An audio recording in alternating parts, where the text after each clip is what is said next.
বাইরে তেল ব্যস্ত আছে, ভিতরে তেল ব্যস্ত।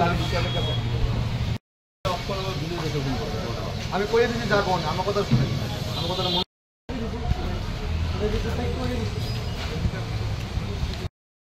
মানুষকে বেনিক পূজা তো আলটিমেটলি সরকারের বদনাম যাবে।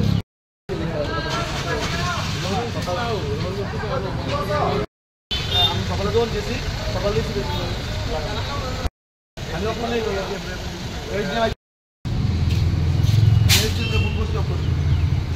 আমি এখন পুরো দিলে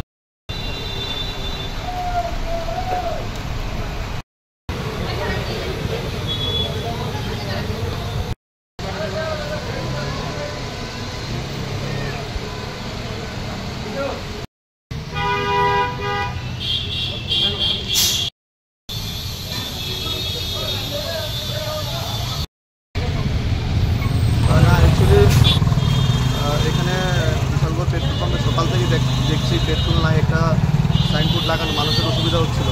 তো আমি ডিপার্টমেন্টের সঙ্গে কথা বলি, আমাদের ফুডের মন্ত্রী মহোদয়ের সঙ্গে কথা বলি। ওনারা বলেছেন আমাদের রাজ্যে 6 দিনের আরও পর্যাপ্ত পেট্রোল ডিজেল আছে, কোনো সমস্যা নেই। এবার কিছু অসাধু ব্যবসায়ী বা কিছু লোক সরকারকে বদনাম করার জন্য এরকম একটা চক্র কাজ করছে। তো এসে আমাদের এই পেট্রোল পাম্পের ম্যানেজারের সঙ্গে এমএলএ শাহ পেট্রোল পাম্পের ম্যানেজারের সঙ্গে কথা বলেছি এবং এসডিএমের সঙ্গে কথা হয়েছে, প্রশাসনের সঙ্গে কথা হয়েছে, থানার বড়োবাবু এসছে। ওনারা এখন থেকে পেট্রোল দেওয়া শুরু করবে এবং মানুষের যেন কোনো অসুবিধা না হয় সেই কারণে আমার এখানে আসে। পেট্রোল পাম্পের সামনে মানে দিব্যি চলছে, মানে পেট্রোল বিক্রি করছে, সেই বিষয়ে এই বিষয়ে আমাদের প্রশাসন কড়া পদক্ষেপ নেবে। বড়োবাবুর সঙ্গে কথা হয়েছে, এসডিএমের সঙ্গে কথা হয়েছে, কালোবাজারি বিশালগড়ে বরদাস্ত করা হবে।